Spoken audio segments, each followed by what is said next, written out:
नमस्कार आप सभी को। मैं निशा ठाकुर इस वीडियो में लेकर आई हूँ +2 हिंदी की 3rd कविता के अभ्यास प्रश्न। तो चलिए शुरू करते हैं। यह दीप अकेला की प्रतीकार्थ करते हुए बताइए कि कवि ने स्नेह भरा, गर्व भरा एवं मदमाता क्यों कहा है।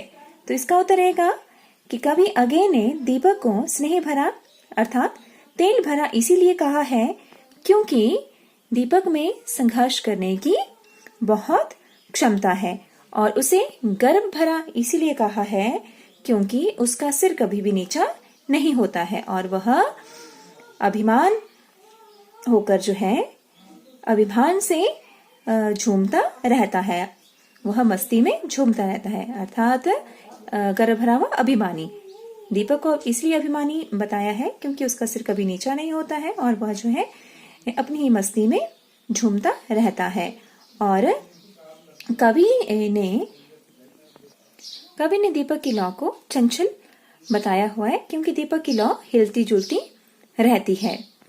और कवि ने दीपक को सृजनात्मक प्रतिभा का और स्वयं का प्रतीक बताया हुआ है, और इसीलिए कवि ने अपने भावों की मस्ती में डूबा हुआ और किसी की चिंता नहीं करने वाला यह दीपक के बारे में बताया है। और दूसरा प्रश्न है, यह दीप अकेला पर इसको भी पंक्ति में दे दो के आधार पर व्यष्टि होता है व्यक्ति का, समष्टि होता है समाज में विलय की ओर संकेत कैसे किया है कि कवि ने यह दीप अकेला पर इसको भी पंक्ति में दे दो के आधार पर व्यष्टि का समष्टि में विलय क्यों और कैसे संभव है। तो इसका उत्तर रहेगा कि कवि कहते हैं कि व्यक्ति व व्यष्टि कितना भी सक्षम, प्रतिभाशाली, ज्ञानवान, विवेकशील क्यों ना हो, परंतु उसकी जो सार्थकता है वो समष्टि में जुड़ने से ही है, क्योंकि उसकी सार्थकता सिर्फ समाज में जुड़ने से ही है, क्योंकि व्यक्ति जो है समाज में रहकर ही इन सब गुणों का विकास करता है। इसीलिए जो है व्यक्ति को अपना सब कुछ समाज को समर्पित कर देना चाहिए।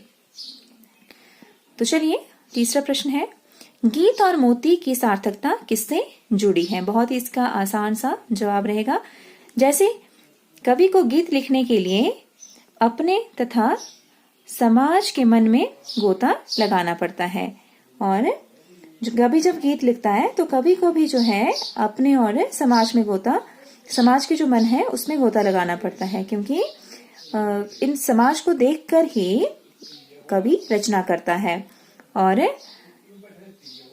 इसके बाद है कि कवि अपने गहन भावों को शब्द देकर समाज को आनंदित करता है, अर्थात जब कवि रचना करता है तो उससे जो है समाज के लोग भी आनंदित होते हैं। जिस प्रकार गोताखोर सागर किस तरह से मोती खोज कर लाता है, अर्थात गोताखोर जब सागर किस तरह से जो है सच्चे मोती को ढूंढ कर लाता है तो वह भी एक आसान कार्य नहीं है, वह भी एक मुश्किल काम है, क्योंकि बड़ी मुश्किल से सच्चे मोती मिलते हैं। उसी प्रकार कवि भागों के मोती देता है और दोनों का भाग्यशाली होना अनिवार्य है।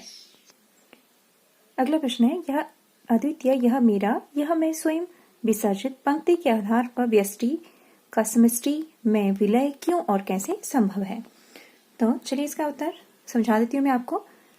समाज जो है उसका है, कवि अगे जी कहते हैं कि समाज मेरा है और मैं जो है समाज में बसता हूँ।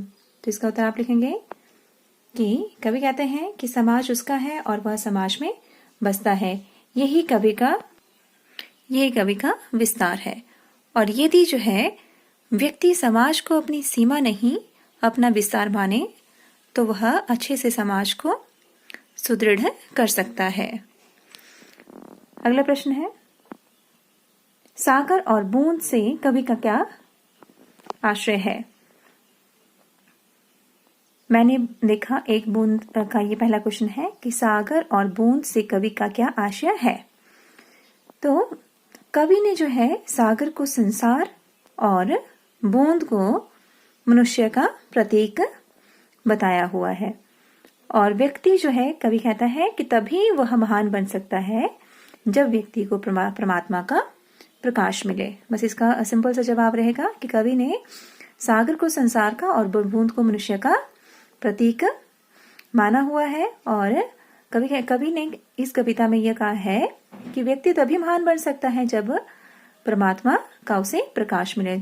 जब आत्मा का परमात्मा से मिलन हो तभी व्यक्ति जो है महान बनता है। और अगला प्रश्न है, क्षण के महत्व का उजागर करते हुए कविता का मूल भाव लिखो।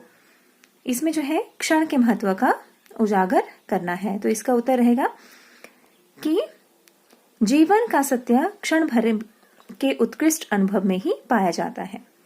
तो पहला लाइन रहेगी उत्तर की कि जीवन का जो सत्य है वो क्षण भर के उत्कृष्ट अनुभव में ही पाया जाता है। जिस प्रकार जो है महात्मा बुद्ध के बारे में आपने सुना होगा, जिस प्रकार महात्मा बुद्ध को क्षण भर में ही ज्ञान प्राप्त हो गया था, मनुष्य कोई भी निर्णय जो है एक क्षण में ही लेता है और उसका जो शेष जीवन है वो तो उस निर्णय की पूर्ति करने में ही लग जाता है। तो ये थी हमारी थर्ड कविता और थर्ड कविता के अभ्यास प्रश्न की व्याख्या करके मैंने आपको समझाई। आई होप कि आपको मेरे द्वारा समझाए गए इन क्वेश्चनों के आंसर समझ आए होंगे। Thank you.